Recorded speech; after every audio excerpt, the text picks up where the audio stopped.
Hello, everyone. My name is Ryan Cam. Welcome to Smalltalk episode 76. This is the season 9 finale. If you're watching live, we do appreciate it. Chat is open. If you want to chat, please feel free. We would greatly appreciate that. But I'm here. Jacob Collins is here. Matt Wyatt is here. Fellas, we've made it this far. It's so surreal. Yeah, I agree with you. It is so surreal that it's been almost 2 years since we've done Small Talk. And covering 3 episodes per week was insane, and how much time that flew by. I mean, if we did cover like one episode per week, it would have taken a lot longer, more than 2 years.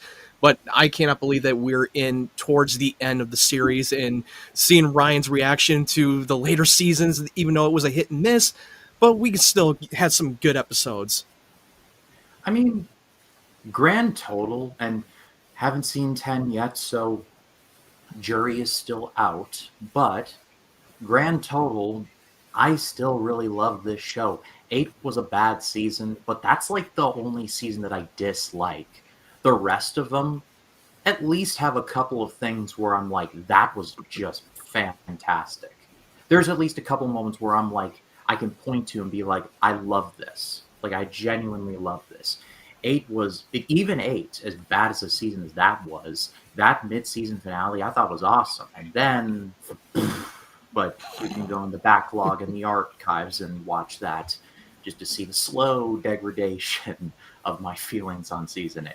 You need to wear your dog tags, your Zod dog tags. That would have been like, oh. I got it right here. Yeah, wear that Just shit. get it around my big head. Give me a second.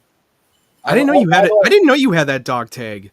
Yeah, Collins sent it to me. It was how sweet of him. It was a very nice. Was it for Christmas or was it? Yeah, it was for Christmas, right? It must have been for Christmas. It was for Christmas. I could have sworn for Christmas or your birthday. It was one of those two.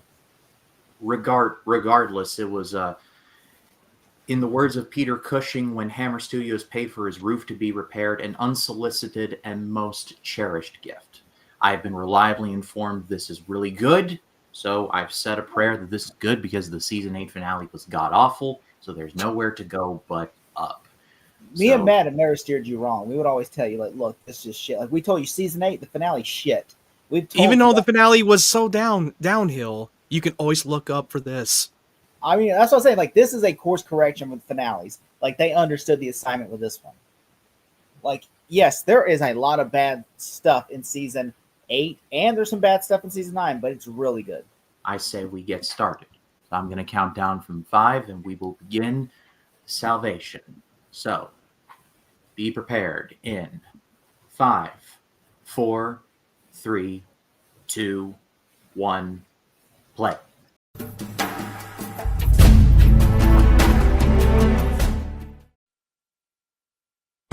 I know my destiny. Clark, you owe her the truth. There's something I need to tell you. My people, they're overtaking this planet, and you can't stop me. You won't win. I sent you to Earth for a purpose, Kal-El. Smallville season finale, this Friday at 8/7 Central on the CW. And so much happened in this season. Like, looking back at this montage, I'm like, we had the Justice Society, we had... Yep. We had the Justice Society, the Kandorians with Zod, and then we had Checkmate. But I mean, I will say it was not like season 8 where it's like you had all these storylines and they were just like trying to pivot, Personally, I thought the Doomsday was a big mistake to bring him in season 8 so early on. Well, and that's why I will say this, at least with Zod never felt like an afterthought. That's one thing. Yeah, Zod made more sense to have him to be brought back to the show again, because they've already done that in later in season 5 and 6.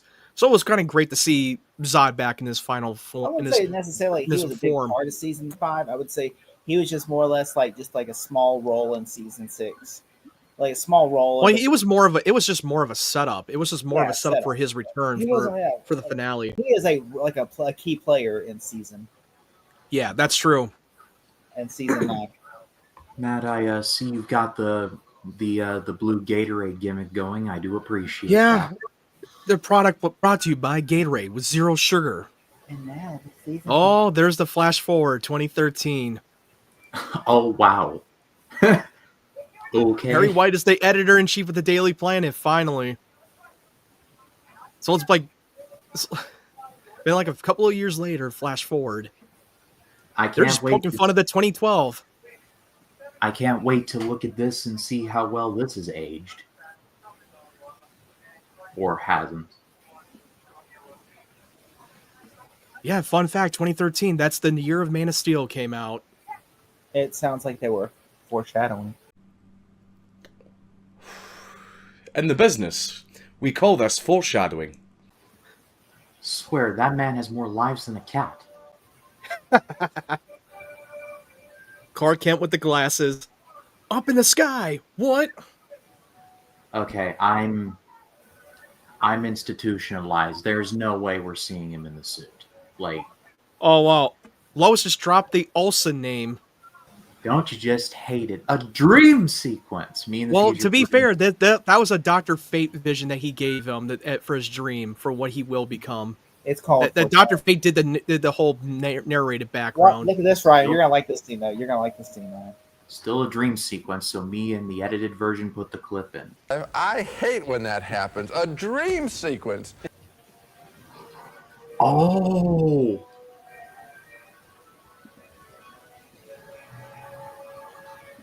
Get your special sock out, nerds. pause. She gave him. I lost my mind when that reflection from his eyes, that was the tease of his Superman suit. That's low-key a really good shot, though. Yeah, that was a great shot without showing the suit. Which in the next season, they do show the suit, and I'm just gonna. It's the Superman Return suit. Yeah. They took from the Superman archives from Returns suit is a big WB. They took the Superman Returns suit from Brandon Routh. What a scumbag. I still don't understand what Zod's goal was to make Lois think. Yeah. Well, I just- because maybe that she was the key to find the Book of Ra, because he's so desperate to find it. I just love how this building casually has like this big old like pool, like bird bath in the middle of it. I'm half expecting Indiana Jones to dip a cup of a carpenter into it to see if he chose poorly or wisely. And Clark, he used to go cow tipping, and he would push the cows over and then flip them off and run away. Liar, he's a liar, he's a liar. Liar! He really should just lower his standards down to Lois's level and say, Clark is an evil bastard. He would drive he would go cow tipping with me, and I would tell him, Clark, don't. Like, you're going to take a word from a guy you barely know, that you've known Clark for a lot longer? That makes no sense. Like, you had your doubts about what Zod's motives. Really? Come on, you could smell bullshit on his face. I mean, you never trust a Brit, right? I was just about to say you can't trust the Never bird. trust a guy with a British accent. Every time I watch Pierce Morgan, all I say is, I don't believe a word he says. Just that accent. I'm like Will Smith from iWarbot. I'm sorry, I'm allergic to bullshit. That's an all-timer line. That was perfect all-timer line, bro. Justin Hartley wasn't available for this scene, so they just shot him on a green screen. They did. Wait, he wasn't? Why? I guess I don't know why he was. I think it might be. I think he wasn't presently there for this scene, and so they had to find some way to communicate. So they just took a General Hospital set the camera and shot it from on a fake green screen. Yeah, back then when web chat had an HD resolution. That looked better than some Zoom meetings I've been a part of. Well, most of them had crappy webcams. You know, it's weird. I come across the other day. I was just on my random link scrolling through my YouTube, and I saw you were on someone named Rachel's review channel from like 2016 or 17, and I'm just like, he looks so young in that. And I was like, what is that? Yeah.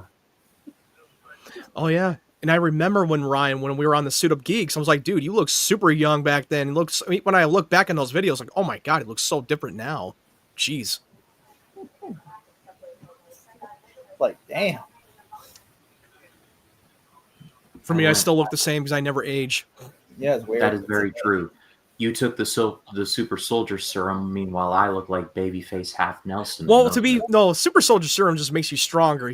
I was frozen. I was probably frozen over 70 years. And then he grows his beard. I'm an out. old fashioned. I'm 95 years old. Wait, what'd you say? I said then he grows out his beard. He looks like he's 50. I mean, Yeah, when I grow Might the as- beard, I look much older when I have a beard. might as well get the Bob Vila look in now. I just don't understand why he doesn't wear the red jacket anymore and the blue shirt. It seems like after season 8, the Yeah, new I agree. show- No, I totally agree. No, I wish he would have read at least the red and blue suit, not the Superman suit, but at least a red jacket and a blue shirt, not the one that we're used to, but different. If that makes any sense. By the But way, I think it's because that he had to wear the black suit because it's exploring him embracing the Kryptonian side and not Tom like the Wells said lighter side of it. He waited wearing that suit. Oh yeah, I know. I've heard he hated wearing it too. He said, "Well, it's not the Superman suit. That's in your contract. You don't have to wear the Superman suit, but you can wear a suit." I have a lot of questions, starting with Oh, how did she make it up to the fortress in the And freezing how is she cold? not doing this? Oh my, it's fucking cold in here. Again, but then again, Lex Luthor actually walked in there and was just like this one. Yeah, I know, that's true. He was wearing a black trench coat, for crying out loud. That is not very practical when you're out in the Arctic. Cassidy Freeman, you are very talented, but like they did you so bad in this show. For It this just would season. not have Yeah, made for this any season. sense. I know you can say, "Well, she used the fortress."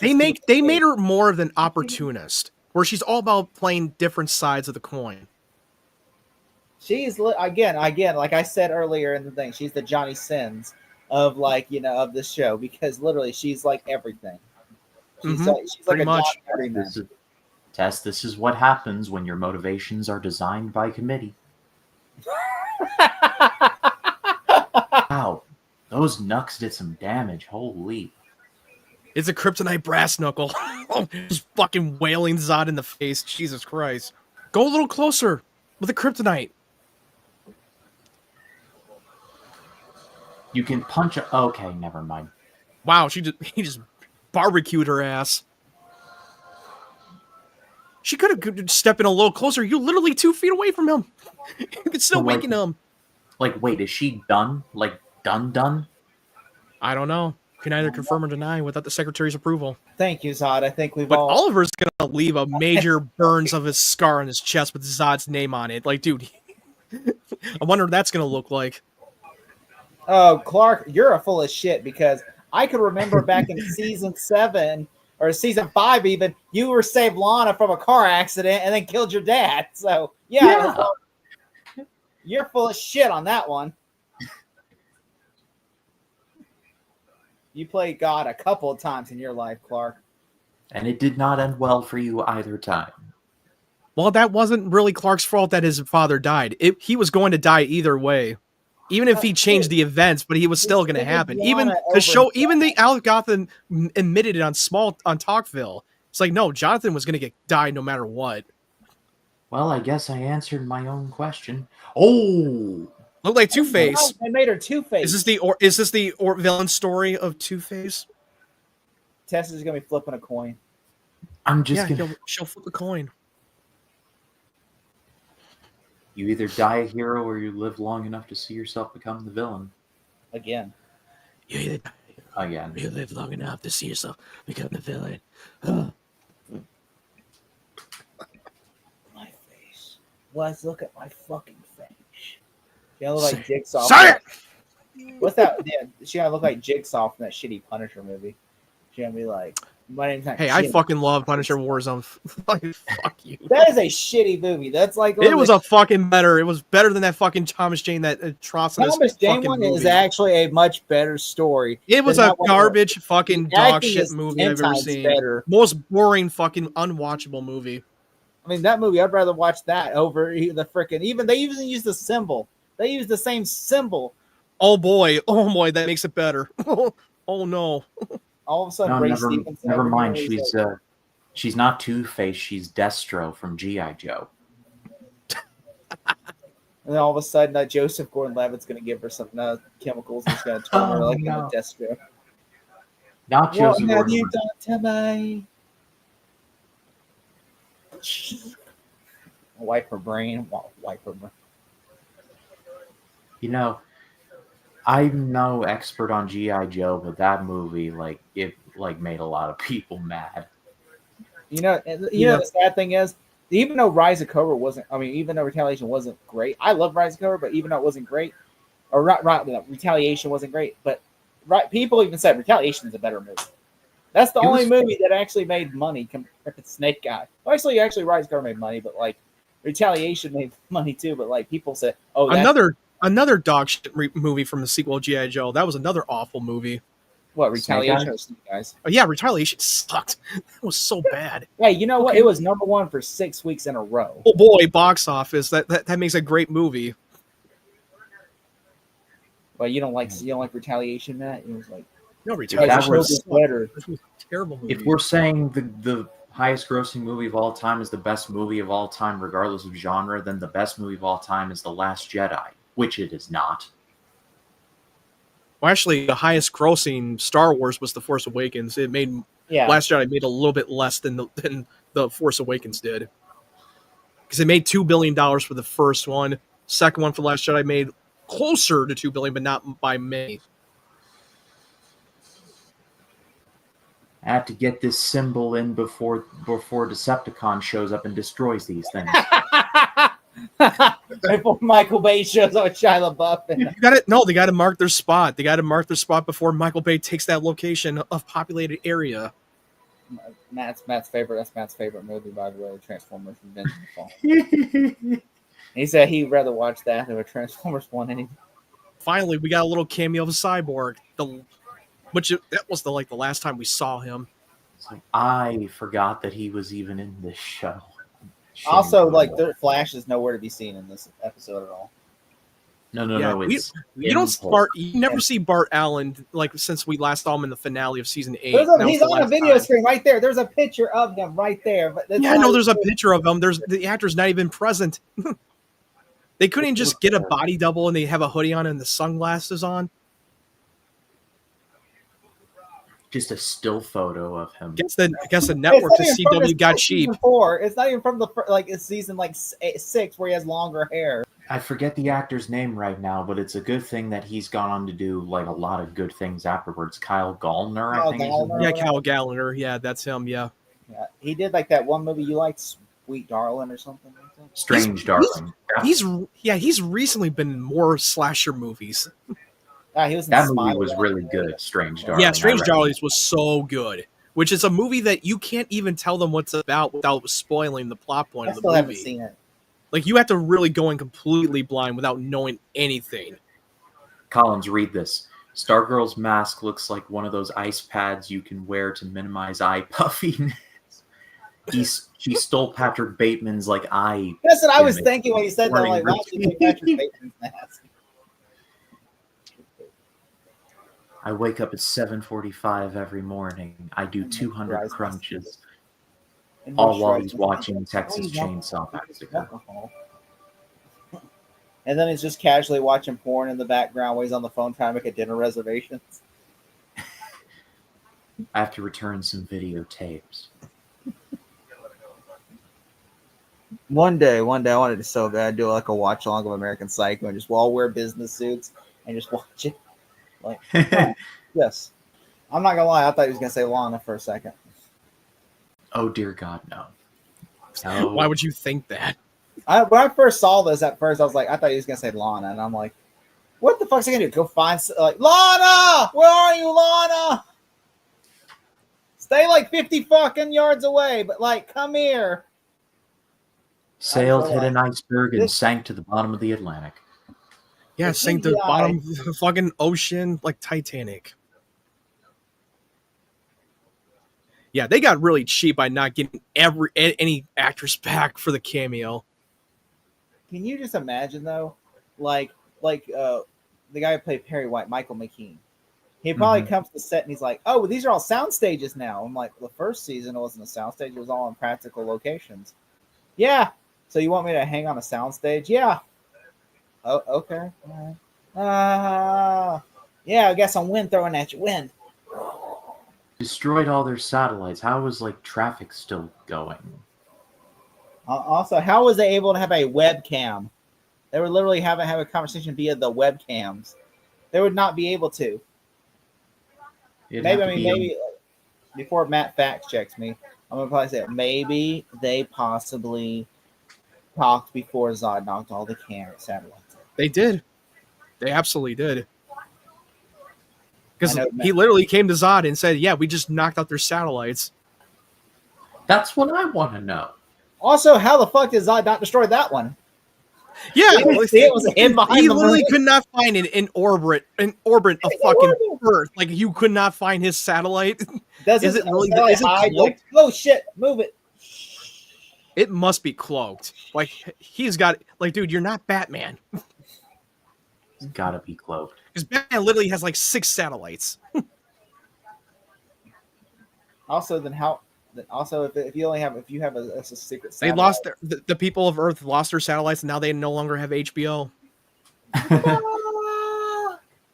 Especially in 2010, since Game of Thrones debuted, there's going to be some angry people.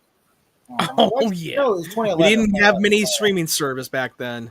Game of Thrones was 2011. 2010 was Yeah, 2011 is when it premiered, and this was in early 2011 for the It was no, April. yeah, no, it was 2010. For Wait, Game of Thrones, it was 2011. Yeah. The Walking Dead was October 31st, 2010. Yeah, this was around the fall of 2010 when the first season of The Walking Dead came out. Can you imagine Smallville and The Walking Dead? Well, it was the groundbreaking at the time when the first 6 episodes became on like AMC.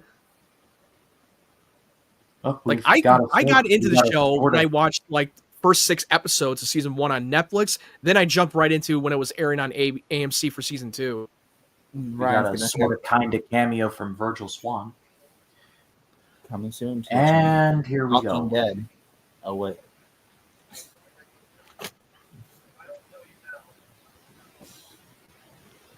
Come on, shitter, get off the pot, Clark. Tell her for fuck's sake. I'm an alien. It's from a planet called Krypton, and also like that was not me. I grabbed your ass that one time. That was bizarre, which looks like me, but it's not me. He has a dark voice like a drag queen, and he's like, "Hey, what's up, man?" And yeah, and also like he turns like sparkly like Twilight whenever like he's in the sun. Yeah. It's so funny. I did not think about that with Bizarro when he goes in the sun and it turns his skin to stone. Fucking Twilight ripoff. Might as well just sparkles in the fucking sun. Are you on either Team Edward, Team Jacob, or Team Bizarro? Team Bizarro. I'd rather be on Team Bizarro. Same.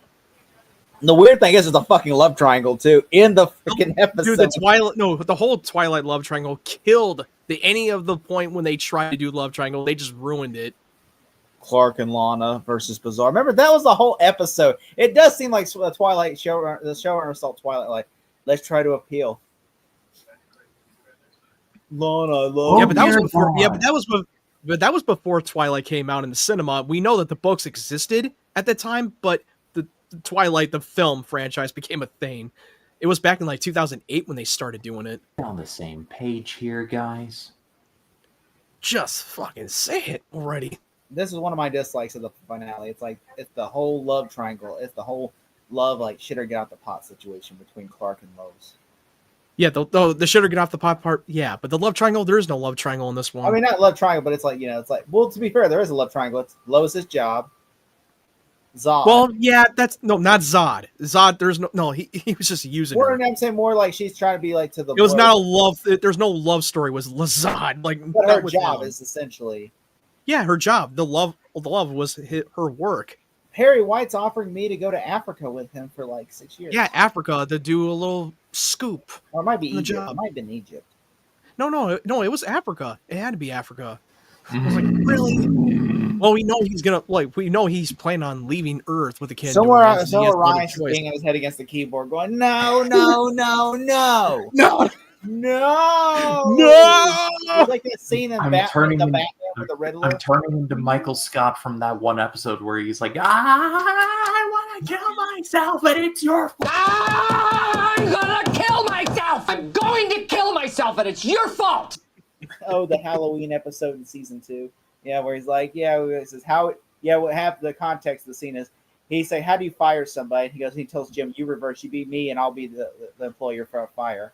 He says, "Well, we have to let you go." I am gonna kill myself. He goes, "I'm gonna kill myself. It's gonna be your fault." And then Jim's like, "Whoa, that's a little extreme." Wow, who is this mysterious lady? This is an important character. You'll find out. Yeah, you'll find out in the final season.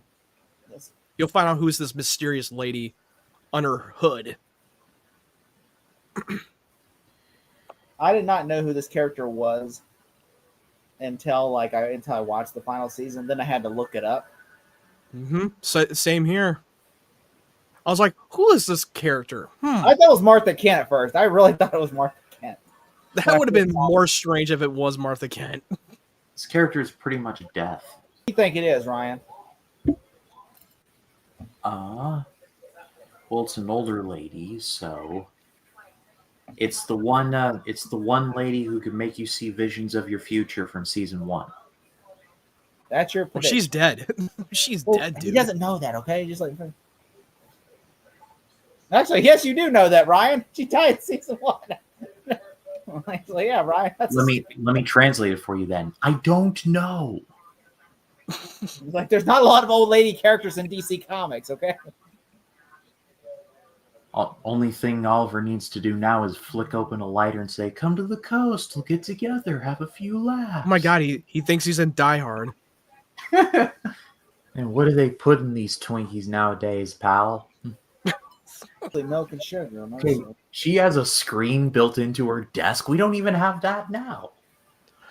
I thought we did. I thought we did have those. Yeah, we barely had an iPad, okay?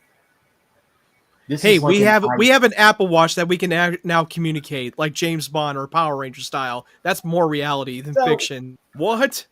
They're not Kandorian? Who would that be? What?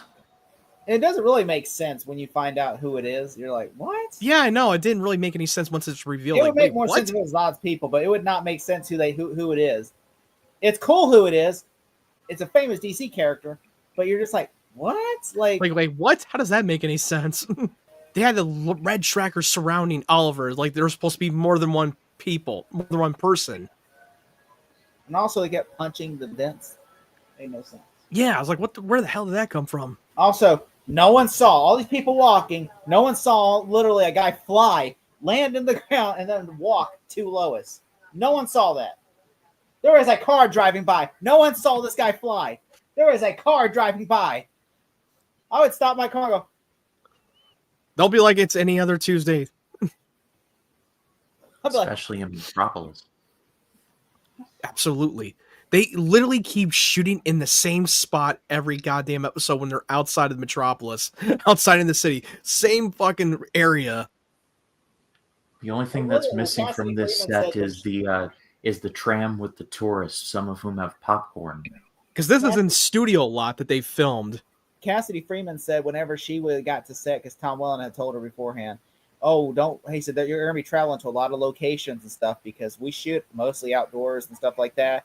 And she goes, okay. And then the next day she found out they're building sets and they're not going out to shoot outdoors in locations.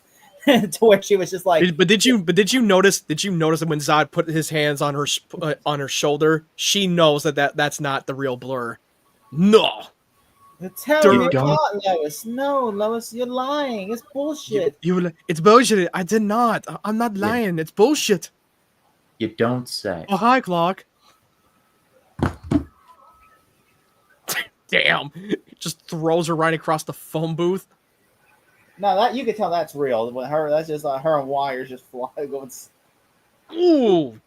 Clark just sucker punched him. Oh, fuck you, Zod. Oh. This is where Clark is at his prime. That he can definitely take on Zod.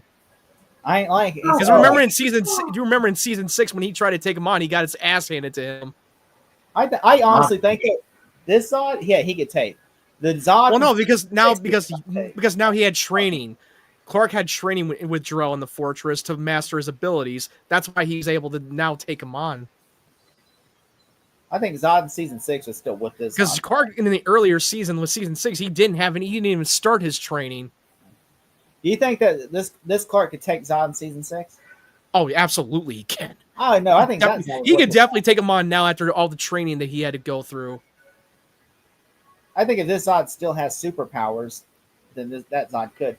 But I will say, Season 6 Zod is like an adult trained soldier. This Zod is still like, even though he's an adult, he's not like... He still has trained. He's still the same Zod. This Zod... But also that Zod... Lois, you can tell by his head of hair. Exactly. You still can't tell by the shape. Lois, it's okay, Lois. He should do like a squeaky voice. It's okay, Lois. Why you sound like Elmo? He's like, look, I swear I'm not Clark Kent. I'm here to protect you. You know what Chris Pratt said? Whenever someone said he would be a good Batman, and he said, I would do Batman like with a lower voice, like a hi, I'm Batman. And then James Gunn goes, "You'd be a good Batman." But then when he said that, he goes, "Maybe I overestimated that a little bit." And he goes, "I just go like a quiet voice. You'll never guess I'm Bruce Wayne." Lois, you can tell from the kiss who that is. She yelled out, "Clark." She knows. She knows the kiss. So basically, Sam Raimi's Spider-Man. Yeah, they pulled the Sam Raimi Spider-Man. They took notes. I will say the two things I will say. The blockbuster haul this week was The Matrix Revolution. Absolutely. Yeah. You're not wrong about that one. Wow, just imagine if they had enough budget to have them fight multiple Kryptonians. At least they look better than the black dots that you saw in the earlier of Season 9. The little black dots from all over as an arrow. And you're just like, oh my god, it's a bunch of black dots on your screen. They're dressed in only their finest Dracula cosplay. They're dressed like they belong in the Matrix from Grandma's. They're all literally dressing the same fucking outfit. Only Tom got the leather because they're like, he's a rain star. You're getting pleather. That guy's not even wearing a leather jacket. He's just wearing a long trench coat. Yeah, all of them are wearing trench coats except for Zod is only wearing. Some of the Zod members were wearing leather. Like who's cooler? Who's more popular? Okay, you're getting leather, trench coat, leather, trench coat, leather, trench coat, leather, trench coat. Fuck, I got a trench coat. Like, dude, this ain't the Matrix. Uh-oh. Again, this was a stupid scene because it's like, you don't think they would hear that shit? Yeah. They used their super hearing as he was whispering to his ear. I mean, it would make more better if he snapped and said it instead of just like... Yeah, that would have been better. I agree with that one. It just felt a little ridiculous. Oh, yeah, they're going to use their super hearing to be sure on this? What are they saying? Your sister was a traitor, and tells her, your sister was a traitor. It's like, fuck off, Zod. They're all supposed to be dressed like they're from like the SS or something from the World War II. Yeah, no, it's pretty much like a Nazi thing. Because Zod is basically kind of a Nazi. I know writers who use subtext, and they're all cowards. Starship Troopers had more subtext than this. That's true. Because at least in Man of Steel, they had their great armor of their own suits instead of just their matching trench coats. Again, this was a show that was on a smaller budget than it. Yeah, I know. They just couldn't afford it. So, hey, let's just get a bunch of trench coats. Can you make like Nazi symbols for the Kryptonian costume, but put like a little like cross symbol from the Doomsday Crest? Yeah, sure. Imagine that person that's up in Canada and like someone searches their house or something, and they find that and they think it's a not swastika. Like, it's not swastika. It's a fascist symbol, of course, but it's not a swastika. Like, how does that make it better? It's for Zod symbol. Who's Zod? Sounds like a cult leader. Like, no, it's an alien from Krypton. Okay, you're coming with us to Nut House. No, it's not what it seems. Uh-oh. You little bastard. Wait, so Blue Kryptonite can prevent him from being Ascend? That's the only way to do that? As long as we deactivate our powers, we can not be Ascend. He just cuts him. Oh. Ow. Yeah, this scene was pretty dope. Okay, yeah.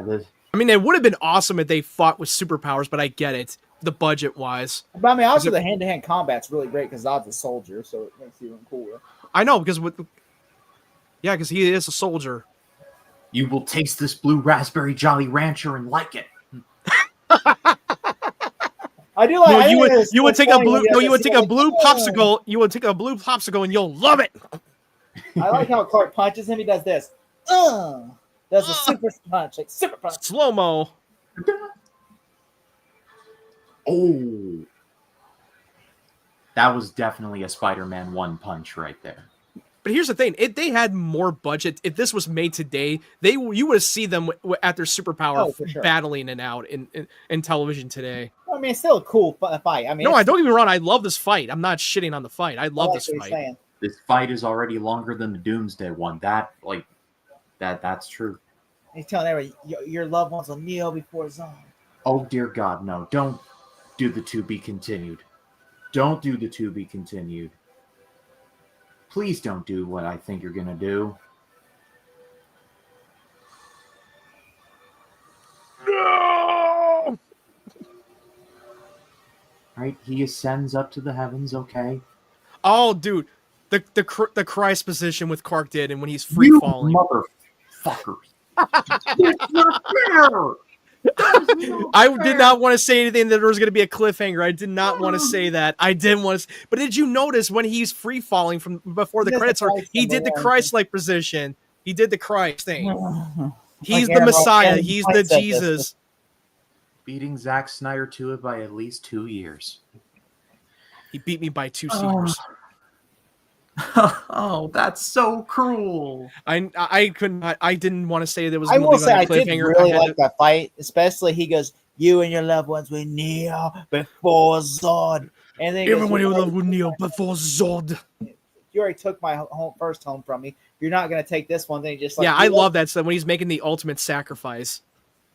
In which he took it. It wasn't Zod didn't stab him. He actually took it in the chest because he said he would rather die knowing that like it's going to take Zod. The blue kryptonite fits in his chest, it'll take Zod, and it will, and like he'll die, but at least he knows that Zod, because he knows if Zod stays here, Zod's going to conquer this world. Oh yeah, of course. If he stayed there, he would definitely conquer the world, as he was planned from the start. So he knows he's like, if Zod's here, stays here, which I like that. I love that. I thought it was really cool. Is he gonna die in the show? It's the best part of that movie. That was epic. I don't even watch the movie. I just go straight to that fight. Here's the thing. I did not hate Revolutions as many people did. I mean, I don't understand the hate of that movie, but I thought it was really good. It's called The Matrix Revolution, and you're only in the Matrix for 10 minutes.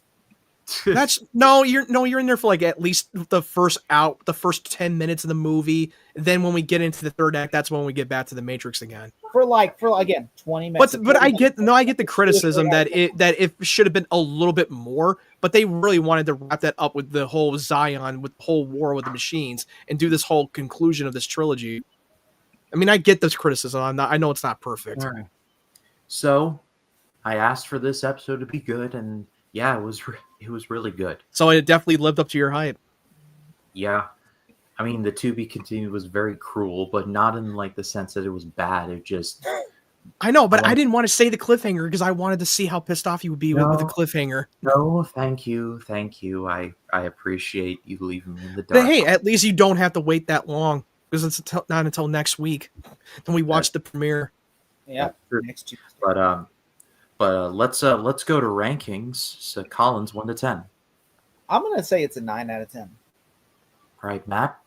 Yeah, it's definitely a 9 out of 10. And this is a banger finale. Got that bad taste out of our mouths with the whole bullshit anticlimactic doomsday fight. And then Jimmy getting killed off was the dumbest shit I have ever seen in my life. That I don't know what the hell they were thinking. But this was making it up for it. As Davis Bloom casually shoves Jimmy Olsen onto a random ass pitchfork. No, he shoved a pipe in his fucking chest. He just shoved him right in his chest, and then fucking Jimmy ran him right near the fucking pitchfork. I would have said 10 out of 10, but I think with the whole Lois and Clark bullshit thing, where it's like, yeah, the shitter got the pot thing. That's where I was like, couldn't go not 10 out of 10. But yeah, I wish I did. I wish I could get a little bit more, but then I agree with you. The shitter get off the pot. Come on, just get on with it. I will admit that was annoying. However, when this episode was on, it was genuinely epic. So I have to go back and spoiler alert: the series finale. Well, no fucking shit, Aaron. No shit. No, Captain Obvious. If it's to be continued and there's no continue, then I'd be really fucking pissed. Well, thank God for that. But it is like the last 2 episodes of Smallville is almost like a 2.5 hour episode. Yeah, it's like an hour, hour and a half Well, it's 2 episode. hours. It's 2 hours. Is it? Oh, yeah. You're probably Look, it's right. 2 It is. episodes. Remember, I think it's. took I think it's 21 because it episodes. counts commercial break, and that's why it was a 2-hour long episode. Which I will say though, first off, going into the final season, what do you think is going to happen? I want to hear your predictions. Because this is now the conclusion of the Clark's journey to become Superman. So you don't know what the hell is going to happen in this final season. I want to hear your crazy predictions. I want to hear the craziest thing you have. Like, who would be playing a major player in this final season? We saw a flash forward, which it's technically not a dream. It's technically a vision that Dr. Fate showed him of what he will become. And they showed a little bit of a tease of Lex Luthor. Like, is he actually alive? Like, how is this happening right now? What's going on? It's confusing. Quit leading. You're leading him on. Quit leading him. Well, the only big villain of Superman's that I can think of that hasn't been done yet is Darkseid. I don't know if they're crazy enough to do that. You never know. Yeah. We have no idea. They can go crazy with this final season. That'd be my biggest one. Darkseid shows up, and he's like the main guy throughout. No, Lex is dead, so he's out. I don't know. As of now, Darkseid's my biggest thing, and otherwise, that's all I can think of in this moment. I'll probably think of more when I'm editing this, but that's what I've got for now. But I passed. Going into the final season real quick before we wrap up. This final season is almost feels like the Dream Team wish list version of there is a lot of stuff that happens in the final season. There are some storylines that are not great, but there are a lot of great storylines. I can't say, but there are a really, really good storyline that deals with the past, present, and the future. I will say the third episode, without saying what it is, it's my favorite episode. The third episode, Homecoming. Oh, you know what I'm talking about. You know what I'm talking about. The Smallville, the 200th episode. Oh my god, that gets me every time. It's really just this final season is going to have some couple of storylines. Some of them I agree with that. Some of them are not the best, but there are some of them that do hit, and it's basically just going to be more of a culmination of the whole series as a whole. Like giving a little bit of a wish list, tying up loose ends of the show. You will see characters from familiar old characters return. You will see new characters. You will see. You will see new storylines. You will see some familiar storylines. Yeah, you'll have some familiar faces returning for the final season. And you're gonna love it. You're gonna love the premiere. You're gonna love the premiere. Yeah, I think you're gonna love the later season episodes too, because you're like, oh, yeah. I'm gonna be looking forward to that. But I passed it off to all of you watching. What did you think of this episode? If you're watching the edited version, comment your thoughts down below. We'd love to read what you have to say. Thank you all. Thank you to Aaron for commenting. Your comments are always appreciated. I'm going to get with you later to talk about something. But Collins, where can the people find you? They can find me at 3D Movie Cinema, youtube.com, where I just, by the time this re-releases airs, I will have dropped my review for Wicked. Spoiler, it is a very fucking shitty movie, and I wasted my time, 2 hours of my life, and I will never get back to watch that piece of shit. There goes that. That was a waste of my time when I watched it. And I'm not being facetious. That is actually literally, I hated this freaking movie. I hate it. Well, then you don't need to watch his review since he already gave that away. By the time this airs, okay, this is like the. It's in the editing bay. But subscribe to Collins down below. Matt Wyatt, what do you have coming up? Well, I already put up my review for that my Daredevil Born Again, like the first 2 episodes of the spoiler review, and my 4K Blu-ray haul for the February of 2025. And I'm not exactly sure when I'll see Mickey 17. I will see it soon, and I definitely will put up my review for that. So keep an eye open. All right. Well, subscribe to Matt Wyatt. Subscribe to both of them. Honestly, as far as this channel goes. I lost my train of thought for the first time today. As far as this channel goes, David Lynch Project ongoing, Best Picture month will be wrapping up Road to James Gunn's Superman will be continuing a little later this month. We'll be covering Superman 2, which had no problems and caused no issues between directors named Richard whatsoever. Why do you ask? But that'll be coming up a little later this month. And so, yeah, stay tuned for all of that. But until next time, for Jacob Collins, for Matt Wyatt, my name is Ryan Cam. For Truth, for Justice, for the American Way, always hold on to Smallville. I have not had a chance to load this clip into StreamYard yet, so Collins, please do the honors. Sharpton for president, y'all. I'm outie. Jesse Jackson, VP. Good.